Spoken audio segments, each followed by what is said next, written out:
natumia shirika mwisho. Ndio maana yangu ya kwanza kupiga kanisani.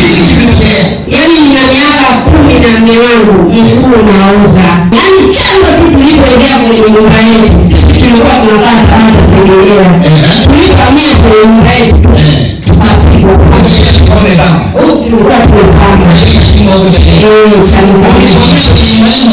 pale na magonjwa yakaanza. Baada ya mume wangu mguu kuoza, sisi kila siku tunashika redio tunaomba.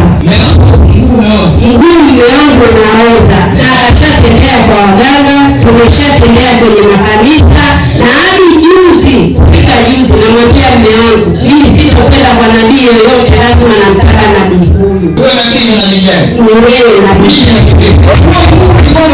Yaani upo kama unaungua, kaenda kakata nyama mwilini, hakuna. Kaenda kwenye ugonjwa wa ngozi kupima, hana shida yoyote.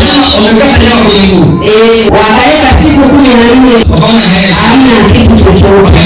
Wakaenda kwenye ugonjwa wa ngozi, wakamwambia hamna kitu. Basi wakamwambia basi rudi tu nyumbani, wakampa dawa tu ya kuosheaoshea. Ni mwezi uliopita mara ya mwisho kwenda hospitali. Ulikuwa kama umeoza. Hiyo siku nitakuja naye. Yaani umeoza kipande chochote. Anatoa maji. Kila siku jioni na kazi ya kusafisha. Ulikuwa unatoa maji.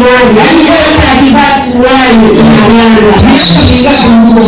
Chini ya miaka 10. Toka hapo mimi nikamwambia imani yangu aingie. Kama anataka huyo anayefundisha hapa, yapokuwa simjui, lakini atakuonyesha kila siku. Sisi tunashika elimu.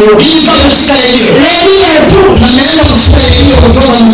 Yaani kama tulipoanza kushika elimu, mimi ndio nilikuwa naanza kushika, sio yeye. Yeye alikuwa anatengenezea mahubiri yake na mimi nafuatilia mahubiri yake. Ikifika jioni yeye yuko kwenye TV, mimi niko kwenye redio. Tulikuwa tunashika. Basi tukaenda wote tunashika wote. Ikifika jioni sasa hivi tunakaa tunaomba na nikita anaposema tunavunja na tunavunja.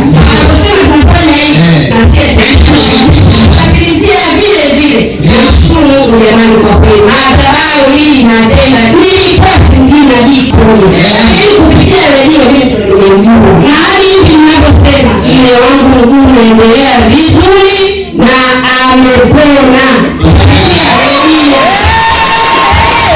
Ndio maana nimefika hapa ili kushuhudia matendo ya Mungu makuu aliyonifanyia.